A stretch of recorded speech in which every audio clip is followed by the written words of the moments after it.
Bien, Jonás, pues vine a la carrera, ¿verdad? Estamos en Houston, mi esposa sigue bajo tratamiento de radioterapias.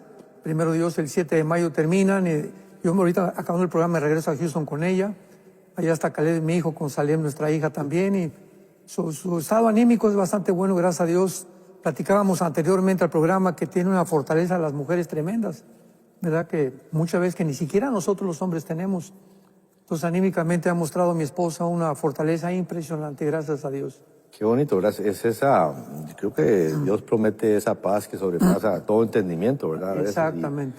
Qué bonito que lo está experimentando y que está fuerte. Ya casi, bueno, gracias a Dios ya se va a terminar este proceso del tratamiento y bueno, ya volverá. Así que tenés en Houston, ¿cuánto llevan ya por allá?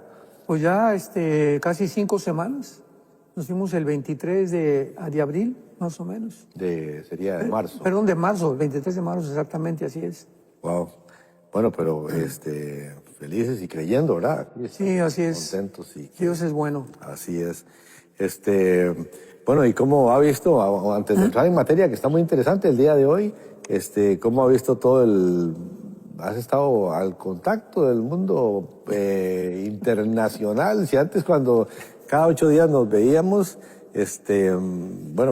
había muchas noticias. Ahora tenemos casi un mes, ¿verdad? Ahora hay como 10, 15 noticias. Un montón. Todo está pasando con una velocidad impresionante en el mundo, impresionante. ¿Qué le ha parecido todo lo que estaba viendo ayer en la Corte Suprema de Justicia? Estaba viendo el debate. Son esta gente los que defienden, los que defienden una causa o los que están, digámoslo así, promoviendo una causa y otros que no quieren que se pase. Estaba viendo ayer el debate sobre si deben o no en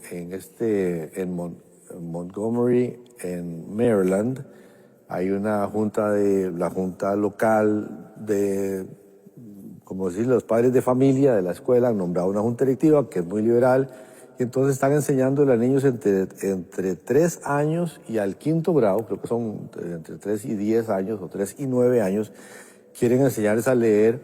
Bueno, le están enseñando a leer, pero los libros de texto tienen que ver con cuestiones trans, ¿verdad? Como no me decía, tal vez no soy mujer, tal vez no soy hombre. Que implementó el gobierno pasado.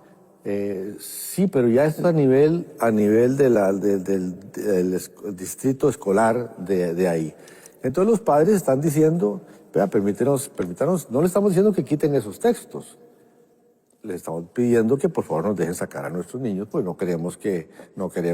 Pero muy astutamente han metido el texto como parte del currículum para enseñarles a leer.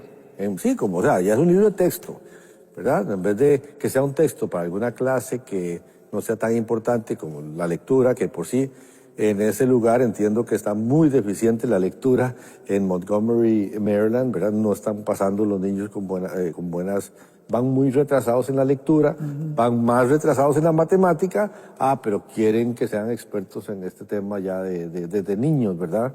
De que no me siento así, no me siento así, tal vez soy esto, tal vez soy lo otro, o hay gente muy buena así y así, y no voy a decir nada porque los voy a estar ofendiendo. Entonces, el debate fue lo que pude escuchar, no todo, pero lo que pude escuchar, interesantísimo. Estos abogados se preparan de una forma impresionante, ¿verdad? No sabemos en qué va a pasar. Ellos, me imagino que para junio o julio estarán sacando la sentencia, pero qué impresionante. Eso va a traer repercusiones, porque si la Corte Suprema dice, no, sí, deje que los niños de 3 años aprendan sobre estos temas de la sexualidad en ese sentido, ¿verdad? Claro. Que hay muchos géneros y que, ¿verdad? Que debemos amarlos a todos. Yo sí creo que debemos amarlos a todos. Claro. Pero ya como sembrando la duda en los niños, ya me parece muy... Ahorita la noticia que más me ha impactado en las últimas semanas ha sido la demanda que la Universidad de Harvard hizo en contra del gobierno republicano, de Trump, ¿verdad? Y me impactó muchísimo porque ahorita se está descubriendo de qué forma la Universidad de Harvard, que fue una universidad fundada por pastores para entrenar pastores, igual que Princeton, igual que Yale, etcétera, etcétera, se ha convertido Harvard en el cuartel mundial de la izquierda y en el cuartel mundial de toda la degradación sexual que existe en el mundo, la Universidad de Harvard. Entonces, el presidente Trump hace algunas semanas les dijo, les vamos a quitar la exención de impuestos porque no pagaban impuestos al gobierno y les vamos a quitar el subsidio, el apoyo federal que el gobierno le daba a la Universidad de Harvard. Y se levantaron porque acaban de nombrar a un alemán como el nuevo director. Antes estaba una señora que la corrieron, ¿verdad? Después de grandes controversias.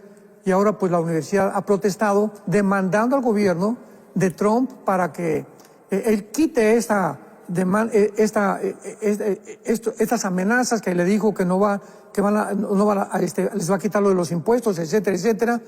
Pero me ha impactado de una forma tremenda porque ¿cómo es posible que ahorita podamos saber que la Universidad de Harvard tenía cursos para enseñar el comunismo, tenía cursos para enseñar el transgénero, tenía cursos para enseñar la ideología de género, tenía cursos para poder saber cómo poder implementar dentro de los gobiernos estas doctrinas o este adoctrinamiento? Increíble a lo que llegaron las universidades cuando consideramos que tienen alumnos que se consideran unas mentes excepcionales para estudiar ahí. ¿Cómo les meten esas ideas en la cabeza? Les tapan la cabeza para que ahí estén programados y estos futuros de líderes vayan a trastornar el mundo, el futuro del mundo, con toda esta implementación de doctrinas heréticas y diabólicas. Entonces, eso me ha impactado muchísimo con las... Yo lo que no entiendo es Roger, bueno, estás allá en Costa Rica y viendo las reservas del país, creo que las reservas del país en Costa Rica andan por ahí de los 15,000 millones de dólares. Las reservas del país, 15,000 millones. Resulta que Harvard tiene en sus cuentas, ¿verdad?, para las reservas de la universidad, cuentas por 50,000 millones de dólares. O sea, son 50 billones, 53 billones, 53. O sea, 3 veces casi las reservas de Costa Rica son las reservas que tiene la Universidad de Harvard. Y están molestos. Yo entiendo por qué les quieren quitar 2 billones de dólares de dinero que da. Cuando son universidades carísimas, cada vez sus reservas crecen y crecen y crecen. Y entonces ahora están quejándose de que, bueno, pues que nosotros hacemos investigación para la cura del cáncer y que esto y que lo otro. Pero una ley que están queriendo pasar ahorita en Estados Unidos es que cuando se dan donaciones subsidios para investigación, cualquier cosa, subsidios, son partidas específicas, pues, que dan para la investigación al cáncer, que se tenga que gastar el 85% en investigaciones para el cáncer. Claro. Pero ahorita estaban dándole $1 billón y gastaban 150 millones en la investigación y 850 millones se gastaban en cuestiones administrativas. Mucho de eso lleva a los fondos de ahorro de la misma universidad. Entonces, quieren que el 85% del dinero que se da vaya de verdad para lo que se dio y que solamente un 15% del dinero que se da pueda ir para cuestiones administrativas, que se entiende que tienen que haber reportes, tiene que haber contabilidad, tiene que haber todo. Por supuesto que sí, tiene que haber gastos, pero no más del 15%. Claro. Entonces, si uno no sé qué se dirá en Latinoamérica con respecto a esto, entiendo, y después con esas cantidades de reservas, tal vez sí podrían pagar impuestos quizás, pero no sé, porque ya no están cumpliendo la función. Increíble la descomposición tan grande que existe y además, pues que es la universidad más antisemita, ¿verdad? Que el presidente Trump les dijo, por el amor de Dios, ¿verdad? No se puede permitir en una universidad el racismo en la forma en la que ustedes están tratando a los judíos. O sea, es increíble al grado al que llegó el gobierno pasado de Estados Unidos a descomponer el mundo entero, ¿verdad? De qué forma se apoderaron de la ONU, se apoderaron de la Organización Mundial de la Salud, se apoderaron del Foro Económico Mundial, el Foro de Davos, se apoderaron de las principales universidades, pero detrás de esto vemos un ataque satánico. O sea, ¿qué intención tenía Satanás, verdad, para atacar todas estas instituciones que estuvo a punto el mundo hace un año de poder haber caído completamente en una degradación total? O sea, nos damos cuenta que está acelerando Satanás su programa, su agenda, porque sabe que le queda poco tiempo. Esto nos debe hacer despertar de alguna manera inmediata, porque no es posible que podamos como cristianos permanecer dormidos y no darnos cuenta de lo que está pasando, cosas tan graves en el mundo.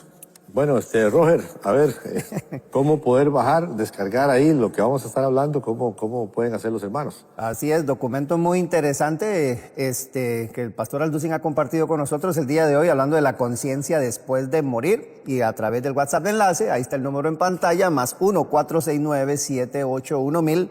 En la sección de descargas, ahí el menú, el asesor virtual se lo pone ahí en la sección de descargas, la primera que aparece ahí. Hablando de después de morir, ¿verdad? Entonces usted lo puede ver para que lo descargue.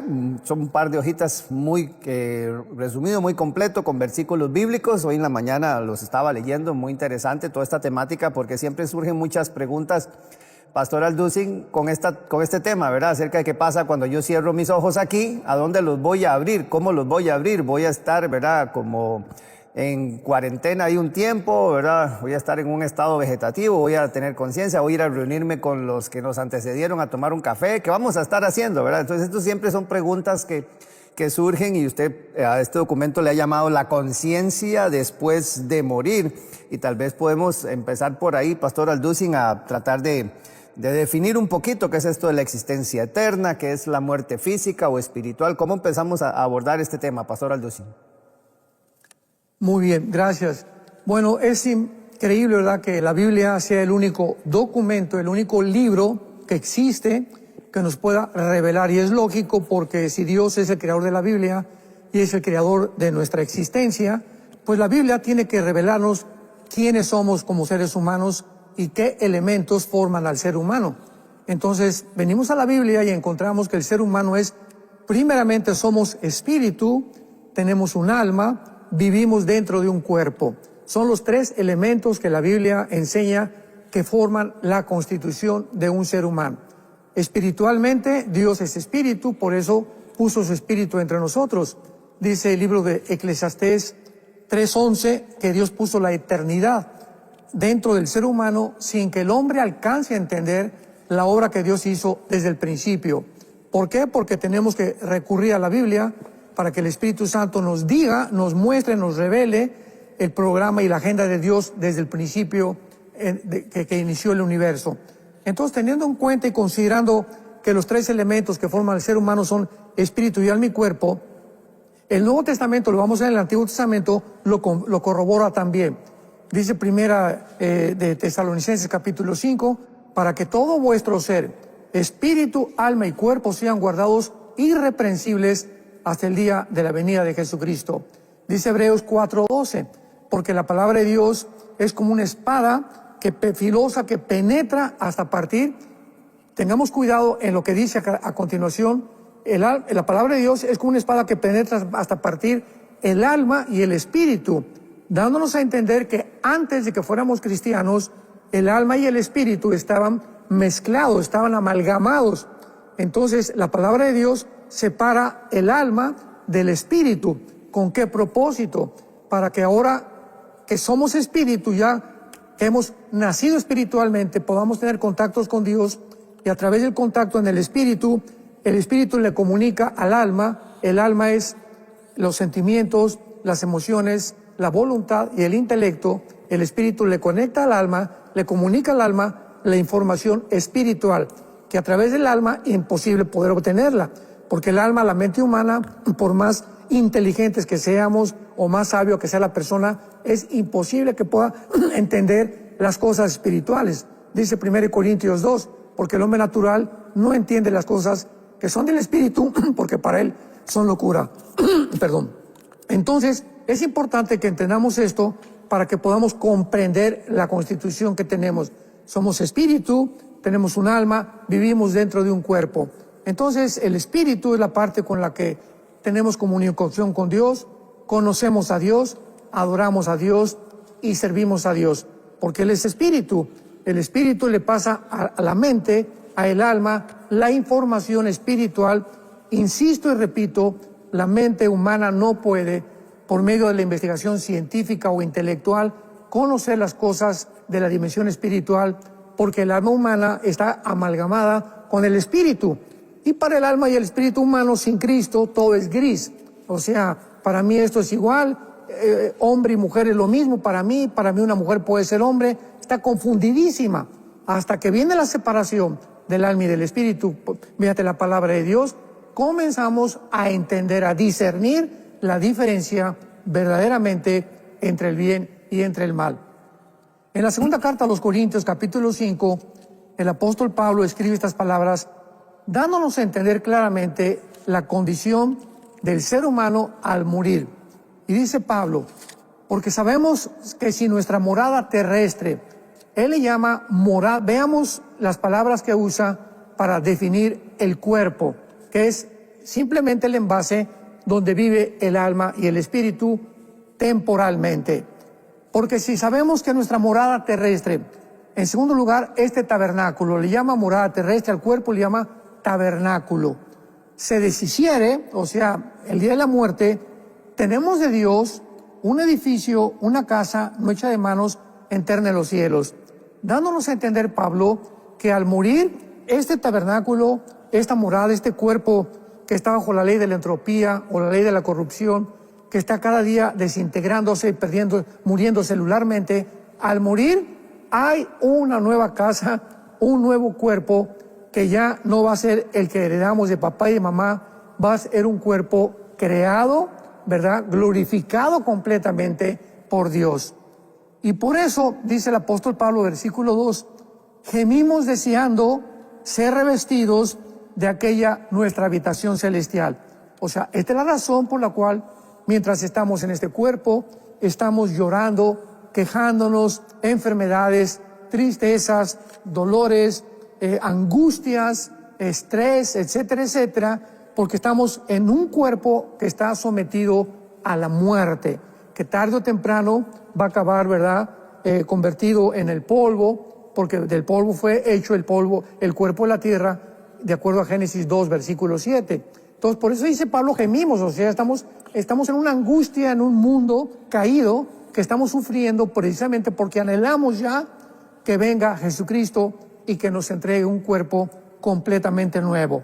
Y te dice, en tercer lugar, porque así seremos hallados vestidos y no desnudos. Y finalmente dice Pablo, porque así mismo los que estamos en este tabernáculo, en este cuerpo, gemimos con angustia, porque no quisiéramos ser desnudados, sino revestidos para que lo mortal sea absorbido por la vida. O sea, hay un instinto de supervivencia dentro de nosotros, pues que nadie quiere morir, ¿verdad? Quisiéramos, a pesar que estamos en un cuerpo que nos está haciendo sufrir y que sufrimos dentro del cuerpo, pues no quisiéramos morir. Sin embargo, cuando abrimos los ojos y la Biblia nos ilumina, entonces ya vamos a saber que la muerte para nosotros es ganancia, que vamos a pasar a un mundo mucho mejor donde se acabará completamente el sufrimiento. Y vemos también claramente en el libro de Santiago, capítulo 3, una verdad que la ciencia y la medicina no han podido hasta este momento descifrar. ¿Cuándo sucede la muerte? Bueno, antiguamente se creía que cuando una persona dejaba de latir el corazón, estaba muerto. Sin embargo, tenemos un caso, bueno, hay muchos casos, como de un artista muy famoso en México en los 50 llamado Joaquín Pardavé. Joaquín Pardavé fue un actor mexicano que fue enterrado y a las pocas semanas su familia lo quiso desenterrar para cambiarlo de lugar. Y cuando abrieron el ataúd o la caja donde estaba Joaquín Pardavé, se dieron cuenta que todas las uñas las tenía completamente deshechas. O sea, cuando lo enterraron vivo. Y él pues despertó dentro del ataúd y quería salir y pues ya fue demasiado tarde, ¿verdad? Y se acabó casi las uñas de los dedos, dándonos a entender que tal vez sufrió un ataque cataléptico, que es un estado en el que antiguamente posiblemente la persona decía pues está muerta, dictaminada por la medicina, lo cual los médicos han mejorado la situación. Después se ha probado el vaho. Cuando una persona muere le mete un espejo, ¿verdad? Y si ya no hay ningún vaho que salga de la boca, lo pueden declarar muerto, y también la muerte cerebral.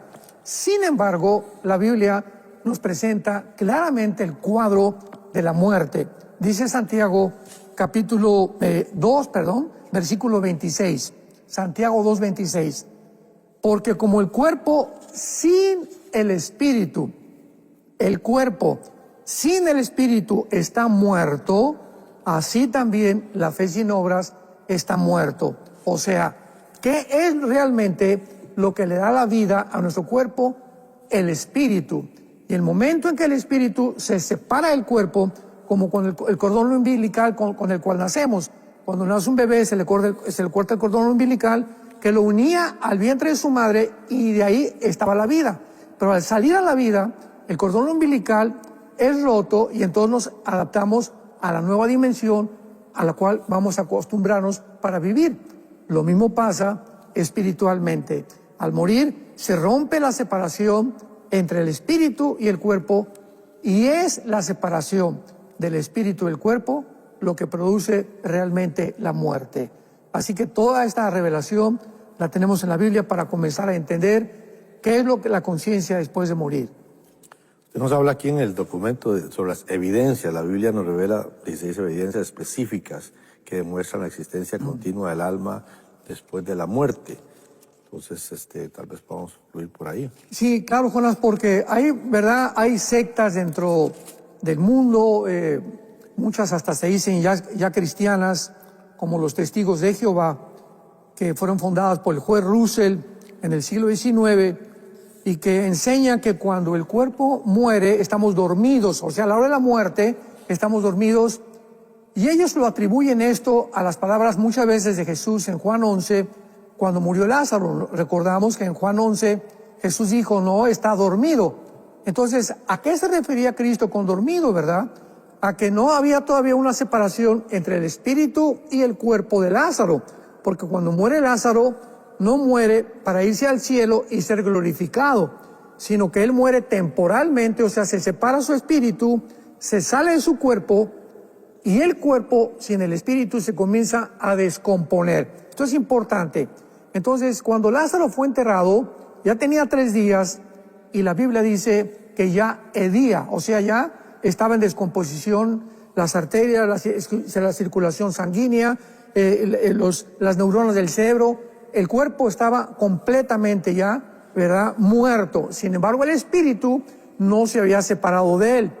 Por lo cual, cuando Jesús dice, Lázaro, ven, levántate, en ese momento le estaba ordenando Jesús al espíritu de Lázaro, no al cuerpo, al espíritu de Lázaro, para que bajara el espíritu, se volviera a meter al cuerpo de Lázaro, y era el espíritu el que le iba a proveer la nueva vida, o sea, a volver otra vez a reacondicionar todo el cuerpo que estaba descomponiéndose, porque el espíritu es el que da vida para que Lázaro resucitara de entre los muertos.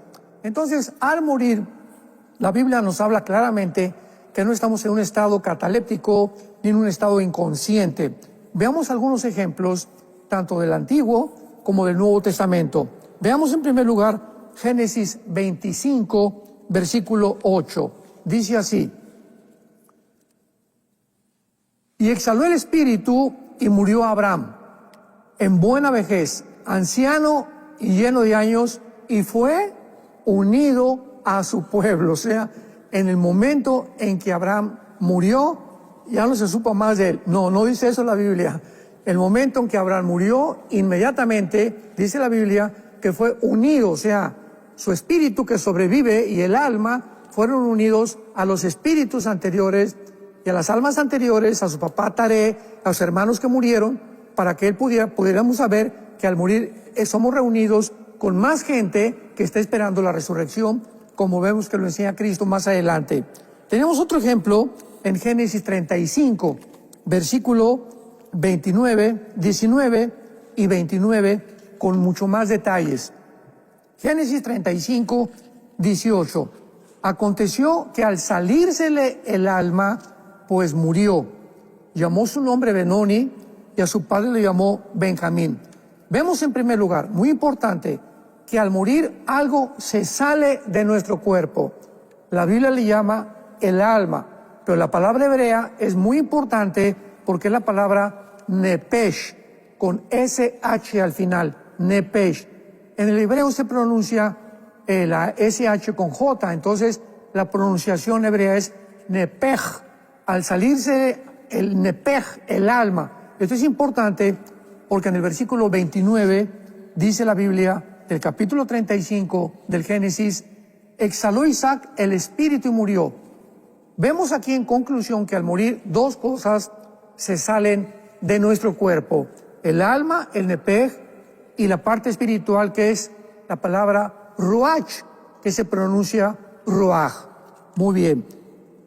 Vamos a ver, esto nos lleva a la conclusión de que el alma y el espíritu son dos cosas diferentes, porque muchas veces se intercambia el alma y el espíritu para hablar de la dimensión espiritual en la Biblia, confundiendo y creyendo que el alma y el espíritu es lo mismo. De ninguna manera. Etimológicamente, el alma es nepej, el alma es ruach. Esto nos muestra etimológicamente que son dos cosas separadas. Y dice la Biblia, Isaac murió y fue recogido a su pueblo otra vez. Tanto Abraham como Isaac fueron llevados a su pueblo, viejo y lleno de días, y lo sepultó Jacob y sus hijos. Entonces vemos claramente que en la Biblia nos muestra que los patriarcas que murieron, o los hombres que morían, eran reunidos, eran llevados inmediatamente a un grupo de personas que estaban esperándolos, como dice la Biblia, que a nosotros también muchas veces nos están esperando muchos de nuestros parientes que están en el cielo, como lo vamos a ver en Génesis, en el cuarto sello más adelante. Pero vemos también claramente que en la Biblia se nos muestra que cuando Jesucristo baja al mundo, nos abre la cortina de la muerte y del lugar donde estaban los espíritus y las almas desde Adán hasta el día de Jesucristo. Entonces Cristo en Lucas 16, en la famosa historia del rico y Lázaro, dice la Biblia que contó la historia, que no es una parábola no hay nombres propios, que Abraham estaba en el fondo de la tierra con todos los que fueron reunidos. Recordamos que fueron reunidos con su familia, con su pueblo, y en el otro lado del Sheol, que estaba dividido, estaba el paraíso o el seno de Abraham. Y ahí entonces estaba separado el infierno o el Gena del paraíso, del seno de Abraham. Entonces los muertos antes de Cristo iban al mismo lugar, al Sheol, que es el lugar de la sepultura y que se tradujo en la Septuaginta, o en la versión de la Septuaginta, que fue la traducción del hebreo al griego, como Hades. Entonces, Hades es la palabra que se traduce del hebreo Sheol. ¿Qué había dentro del Sheol? Los muertos, los espíritus y las almas del Antiguo Testamento que no podían subir al cielo y que estaban los otros en el infierno, esperando que Jesucristo bajara en los 3 días que Él estuvo en la tumba, Efesios capítulo 4, y sacara a todos desde Abraham hasta todos los que han muerto en la cruz para llevárselos al cielo. Y de la cruz a nuestros días, al morir, nos vamos inmediatamente con Jesús. 2 Corintios 5, ausentes del cuerpo, presentes en el Señor. ¿Qué clara es la Biblia respecto al más allá? No podemos especular, ni teorizar, ni hipotetizar con tradiciones y que yo creo y que este y que el otro, y que hay comunicación con los espíritus de los muertos, cosas que son completamente condenadas por la palabra de Dios, porque toda sesión de mediums o de personas que quieran tener comunicación con los muertos a través de un medium están comunicándose con espíritus demoníacos que los están enseñando. Entonces, al morir, concluimos, ¿verdad? El espíritu y el alma se salen, el cuerpo se cae en la tumba, o a lo mejor te creman, o a cuántos santos no quemaron en la hoguera en los primeros siglos de la época cristiana. No importa lo que al cuerpo le pueda pasar. Mateo capítulo 10, Cristo lo dijo, lo importante es el alma y el espíritu que tú y yo tenemos dentro, que al morir se salen de nosotros y van o a la presencia ya de Cristo en nuestros días, a la presencia de Dios, o si tú mueres sin Cristo, desciendes al Hades, porque el infierno todavía se encuentra en el centro de la tierra. Así es, estamos entonces compartiendo este tema, la conciencia después de morir, el documento que el pastor Armando Alducin ha compartido con nosotros el día de hoy, con muchos textos bíblicos, como usted lo puede ver, es muy interesante. Yo incluso hice el ejercicio hoy en la mañana, lo estaba leyendo y me fui versículo por versículo a verlo. porque es muy importante saber qué pasa cuando nosotros cerramos nuestros ojos aquí, ¿verdad? ¿Qué va a suceder después? Pero vamos a ver a continuación, porque mucha gente también nos ha estado preguntando para adquirir este material, el libro que el pastor Alducin ha escrito del final de los tiempos. Vamos a ver este anuncio que justamente nos dice cómo usted puede adquirir el libro del pastor Armando Alducin, y ya continuamos con más del tema para que usted a través del WhatsApp de enlace más 1-469-781-1000 pueda descargar totalmente gratuito La conciencia después de morir, tema que estamos compartiendo hoy con el pastor Alducin. El final de los tiempos. El nuevo libro del doctor Armando Alducin ya está aquí. Cuando acabe la tribulación, realmente Cristo baja con nosotros en el mundo. Todos estos temas tan importantes los pude tratar de resumir en este libro para dar un poco de orientación a la Iglesia de Jesucristo. El final de los tiempos, del doctor Armando Alducin. Cuando estamos tratando de tener hambre y sed de la palabra de Dios y buscar qué es lo que está pasando y de qué forma los eventos a nuestro alrededor se relacionan con la Biblia, vamos a tener respuesta. No esperes más. Adquiere el libro por Enlace Plus. Así es la información, usted lo puede ver en la plataforma Enlace Plus, ya sea plataforma Android o iOS. Usted lo puede ahí adquirir de una manera muy sencilla, el formato digital, como bien lo estamos expresando ahí para que usted pues, lo pueda adquirir. De verdad que es un material también con el que usted puede estudiar todo lo que el pastor Alducin ha plasmado en esa literatura tan importante acerca del final de los tiempos. Muchas preguntas que surgen, sobre todo como ahora estábamos hablando al inicio, ¿verdad? Cada vez que hay un acontecimiento que trasciende a nivel mundial, la gente empieza a ver el reloj, a ver si es ya el momento de verdad, de que esto se acaba. Así que es muy importante todo lo que el pastor Alducin explica ahí.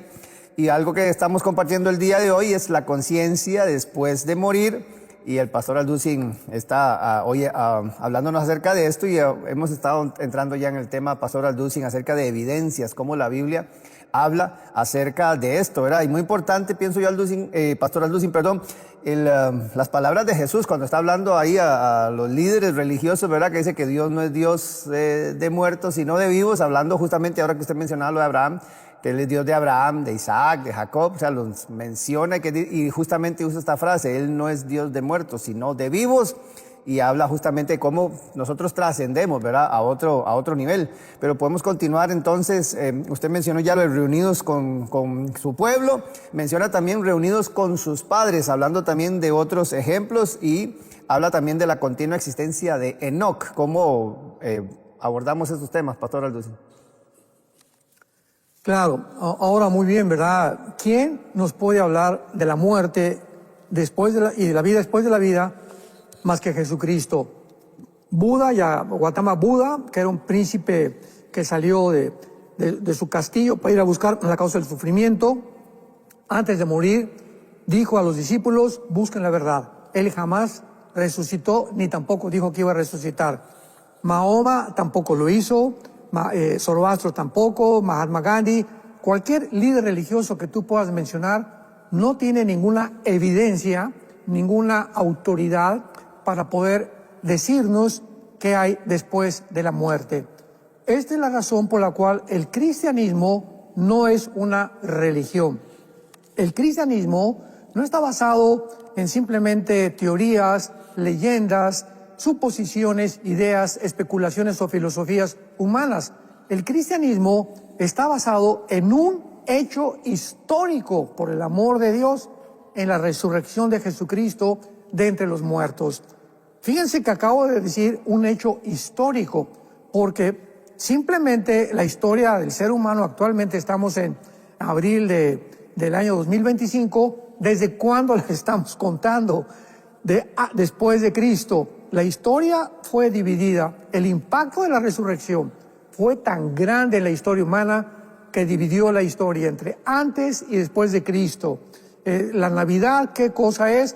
Pues se escogió, sabemos que Cristo no nació el 24 de diciembre, pero se ha escogido, ¿verdad?, la Iglesia Católica, pues para poder conmemorar el nacimiento de Cristo y la resurrección, que es la Semana Santa que acaba de pasar, que nunca se celebra la celebración de la muerte de Buda o de Mahoma o de Mahatma Gandhi o de cualquier otro líder religioso o de Vishnu Shiva, de los líderes hindúes, nunca se celebra la muerte de ninguno más que la muerte de Cristo y además su resurrección. Entonces, si queremos abordar realmente y buscar indagar, inquirir acerca qué hay después de la vida, tenemos que recurrir a las Sagradas Escrituras. Y en la primera carta a los Corintios, capítulo 15, el versículo 35 en adelante, veamos la sencillez y la claridad con la que el apóstol Pablo explica la resurrección. Comienza Pablo diciendo, 1 Corintios 15, versículo 35, pero dirá alguno, ¿cómo resucitarán los muertos? O sea, oye Pablo, ¿con qué cuerpo vamos a resucitar? ¿Cómo será nuestro cuerpo? ¿O cómo puede un cuerpo que ya está completamente deshecho en la tumba volver otra vez a vivir? Bueno, son preguntas bastante adecuadas. Sin embargo, Pablo en el versículo 36 les dice la palabra griega aprón, que se tradujo necio y que significa tonto. O sea, no estaba criticándolos ni tampoco estaba burlándose de ellos. Simplemente les dijo, mira, voy a darte un ejemplo a continuación que ilustra claramente lo que tú me estás preguntando, porque la misma naturaleza nos da testimonio de qué es la muerte y qué es la resurrección. Y veamos lo que Pablo usa. Necio, lo que tú siembras no se vivifica si no muere antes. Vamos por orden. Yo tengo una semilla de melón, de sandía, de la fruta que quieras, y la semilla de la sandía tiene un cuerpo, ¿verdad? La de la uva tiene otro cuerpo. Todas las semillas tienen diferentes cuerpos. Muy bien, ese es el cuerpo que no ha muerto. Pero cuando esa semilla se pone bajo la tierra o se entierra al contacto con el oxígeno, con el agua y con el sol, algo pasa con la semilla que se rompe y de esa semilla nace algo que no fue sembrado. El cuerpo con el cual sale el árbol de las sandías o de los melones o de los higos no fue lo que se sembró, fue algo completamente diferente. Entonces Pablo usa la naturaleza, la agricultura, para mostrarnos la resurrección. Lo que tú siembras no se vivifica, o sea, tiene que morir. Cristo lo enseñó. Si la semilla no cae a la tierra y muere, no lleva fruto. Ahí Jesús estaba hablando de su propio cuerpo. Si yo no muero, no puedo entonces realmente resucitar para poder darles a ustedes la esperanza de volver a vivir. Ahora dice el versículo 37. Veamos ahora la profundidad con la que la Biblia nos sumerge en esta investigación. Y lo que siembras no es el cuerpo que ha de salir, como lo acabamos de ver, sino el grano desnudo, ya sea de trigo o de otro grano. Ahora muy bien, pero Dios le da el cuerpo como Él quiso. O sea, el cuerpo que tiene el árbol de las sandías, el árbol de los melones, el árbol de los higos, ¿quién se lo dio?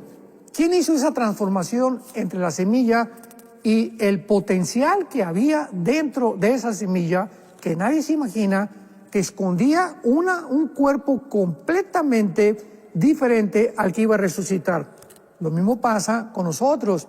De un esperma de mi papá, microscópico, y el óvulo de mi mamá, se juntan los cromosomas, los 36 cromosomas, y ahí se encuentra en el esperma de mi papá y en el óvulo de mi mamá toda la información del cuerpo que tenemos.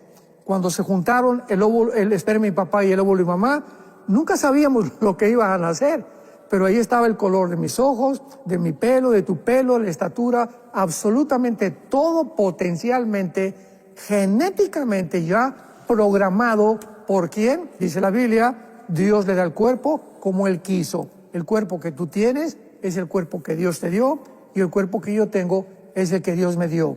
Ahora muy bien, y dice la Biblia, y a cada semilla su propio cuerpo.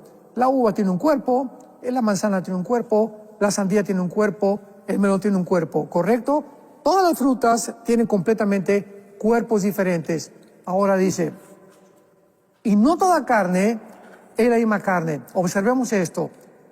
Una carne es la de los hombres, o sea, nuestro cuerpo está diseñado para vivir de las plantas, para comer de las frutas, para mantenerse del agua, el oxígeno que respiramos es una mezcla perfecta de gases con el 85% de nitrógeno, oxígeno y otros gases. Es el cuerpo que Dios nos diseñó para habitar aquí en la Tierra, no en Marte. Por favor, Elon Musk, si estás oyendo esta conferencia, pon atención. No vamos a habitar nunca en Marte, ni en la Luna, ni en ningún otro planeta, porque aquí fue el planeta que Dios diseñó para que nuestro cuerpo se adaptara a este planeta y aquí viviéramos temporalmente. Ahora bien, otra carne es la de las bestias. Los cuerpos de los chivos, de las cabras, tienen pezuñas especiales para escalar los montes. Ahí o donde vivimos nosotros hay muchas ardillas.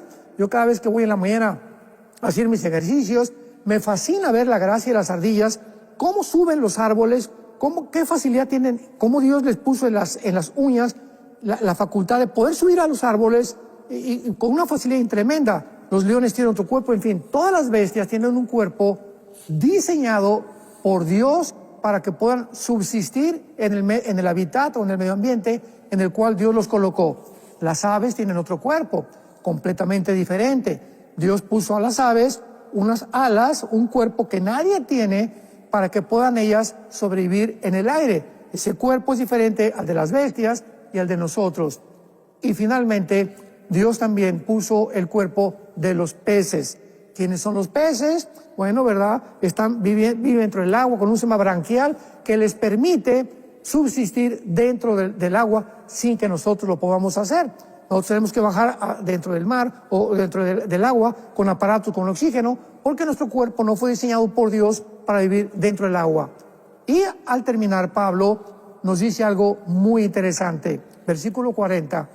Pero también hay cuerpos celestiales. Se refiere a los cuerpos de los ángeles. Y esto es muy interesante porque la Biblia nos revela que cuando los ángeles han bajado aquí al mundo, traspasando el espacio y el tiempo de nuestra dimensión física, cósmica, dentro de la cual vivimos, los ángeles tienen un cuerpo que se adapta a las condiciones de nuestro cuerpo y además come lo que nosotros comemos. Génesis capítulo 18. Bajó Dios el Padre. Dios el Padre bajó en Génesis 18 acompañado con 2 ángeles a visitar a Abraham y a Sara. Bueno, pues Abraham lee el capítulo 18 del Génesis, lo recibieron ahí y Sara fue a cocinarles inmediatamente un chivito, un cabrito, no sé, pero Dios el Padre se sienta con los ángeles a comer lo que estaba comiendo Abraham y Sara. Cristo también cuando resucita, recordamos que en el camino a Maús se encuentra con 2 discípulos y se sienta a comer con ellos, con el cuerpo resucitado, miel y un pescado. O sea, los cuerpos de los ángeles pueden vivir en una dimensión en la que nosotros no podemos vivir, pero también se adaptan a esta dimensión. Son cuerpos completamente perfeccionados por Dios.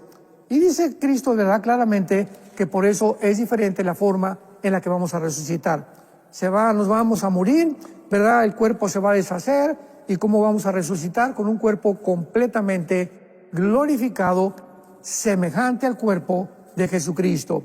Y vamos en penúltimo lugar, a ver esto en el libro de Filipenses, capítulo 1, que nos explica, porque mucha gente preguntará ahorita, bueno, ¿qué? ¿Mi cuerpo será como el de Rambo? O muchas mujeres, ¿mi cuerpo será como el de Madonna? ¿O qué cuerpo vamos a tener cuando resucitemos? Bueno, la Biblia dice en Filipenses 3, versículo 20 y 21, lo siguiente: nuestra ciudadanía está en los cielos, de donde también esperamos al Salvador, al Señor Jesucristo, el cual transformará. Esta palabra, ¿verdad? En el griego, metamorfosis, significa cambiará la forma de nuestro cuerpo, como cambia el cuerpo de la semilla y le da la forma de un árbol. Nuestro cuerpo, de igual manera, va a ser un cambio completamente de forma. Y nos va a transformar el cuerpo de nuestra humillación para que sea, léele bien, para que nuestro cuerpo resucitado sea semejante al cuerpo de la gloria suya. Respuesta: nuestro cuerpo será semejante con las características que tenía Jesucristo en su cuerpo resucitado. En primer lugar, no tenía sangre ya no vamos a tener sangre, vamos a poder seguir comiendo, vamos a poder atravesar la materia física, nuestra composición atómica y celular será completamente diferente, y las leyes cósmicas de la gravitación, etcétera, etcétera. Cuando Cristo resucitó, 50 días después subió al cielo, la ley de la gravitación que opera en nosotros no operó en Él, y Él fue traspasando y violando las leyes físicas, ascendió al tercer cielo con su Padre. Nosotros también ya no vamos a estar sujetos a estas leyes cósmicas, y la forma de tu cuerpo, mi cuerpo, ya pues vamos a esperar muy pronto cómo va a ser. Pero estas serán las características que tendremos con el cuerpo resucitado. Muy claro, Pastor Alducin. Bueno, Perdón, Jonás. dale, Roger. Dale, No, dale.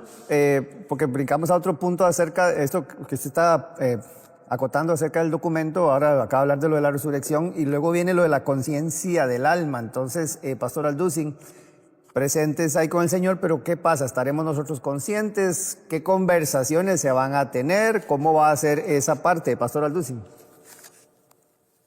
Muy buena pregunta, y la contestamos en lo que anteriormente habíamos mencionado muy brevemente, el capítulo 16 del Evangelio de Lucas, donde Cristo narra la historia de un hombre que era rico, ¿verdad? Y el mendigo que estaba a la puerta comiendo lo que el rico aventaba de su mesa. Mueren los dos, y uno está de un lado del Hades y el otro está del otro lado. Pero la Biblia nos muestra en el versículo 23, y estando en el Hades, o sea, en el centro de la tierra, que estaba antes de la resurrección de Jesucristo, Cristo no había resucitado, repito, tanto los muertos o los espíritus malos como los buenos estaban en el mismo lugar, en el Sheol o el Hades, en el centro de la tierra. Pero había una división donde de un lado estaba el infierno o los condenados, y de otro lado el paraíso o el seno de Abraham. Entonces, estando en el Hades, alzó sus ojos el que estaba en el lado del infierno, estando en tormentos. Veamos algo. Al morir, pues este hombre, todos los gusanos nos comen los ojos, ¿verdad? Nos comen el cerebro, o sea, nuestro cuerpo es deshecho, ya sea que te ahogues, que te queme, no importa. Entonces, ¿cómo es posible que después de la muerte mantengamos todavía la vista, la voz, la conciencia? Esto nos muestra claramente la conciencia después de la muerte, que la Biblia de una forma inequívoca nos asegura. Estando en el infierno, alzó sus ojos, o sea, los ojos espirituales que ahorita nos permiten ver la palabra de Dios, y la mente, que tenemos la mente de Cristo. 1 Corintios 2, tenemos la mente de Cristo, que nos permite pensar con la mente de Dios ya, para poder entender sus pensamientos. No pueden nunca morir, porque por eso se llama los ojos, la mente y los oídos espirituales.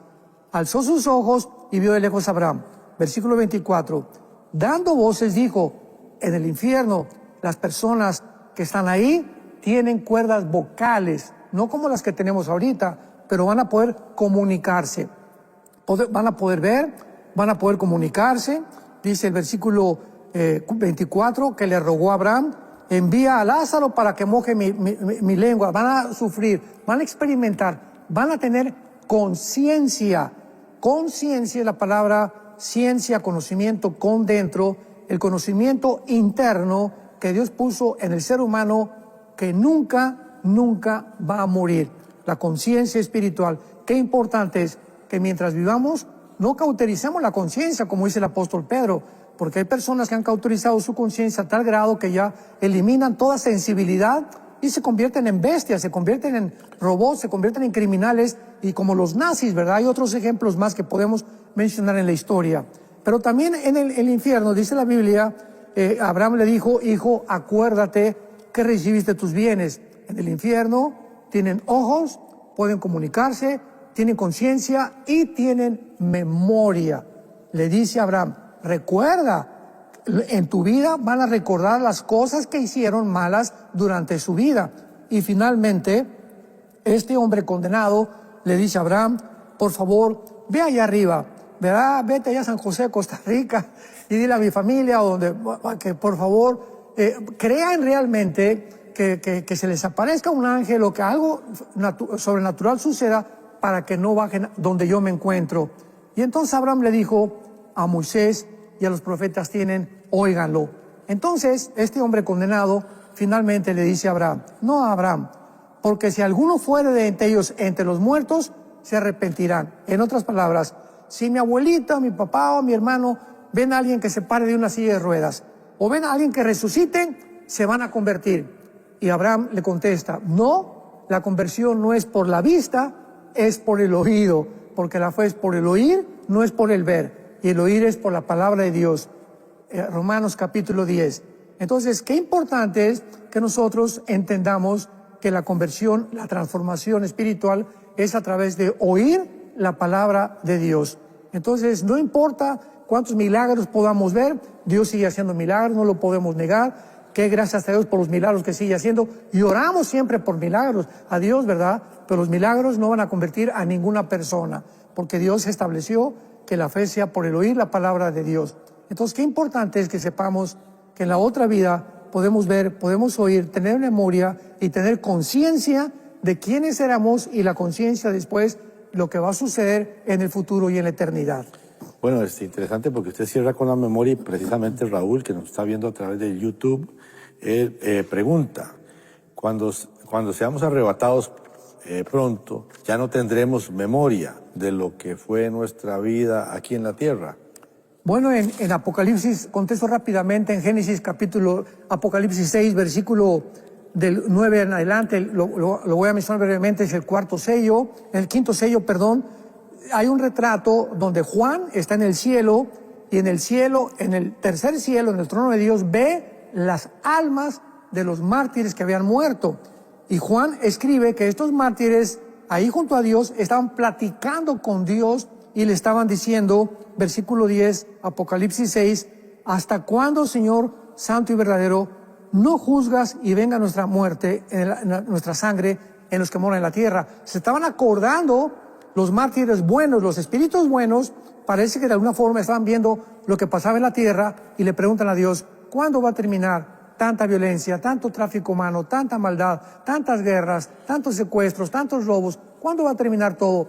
Allá en el cielo se dan cuenta de muchas cosas que suceden en la tierra, pero Dios les contesta que hasta que se completara el número, Apocalipsis 17, de los 144,000 que van a ser la última recolección del avivamiento que va a haber en el mundo, van entonces a juntarse para que ahí termine ya y se descarguen sobre el mundo los 21 juicios del Apocalipsis de Dios.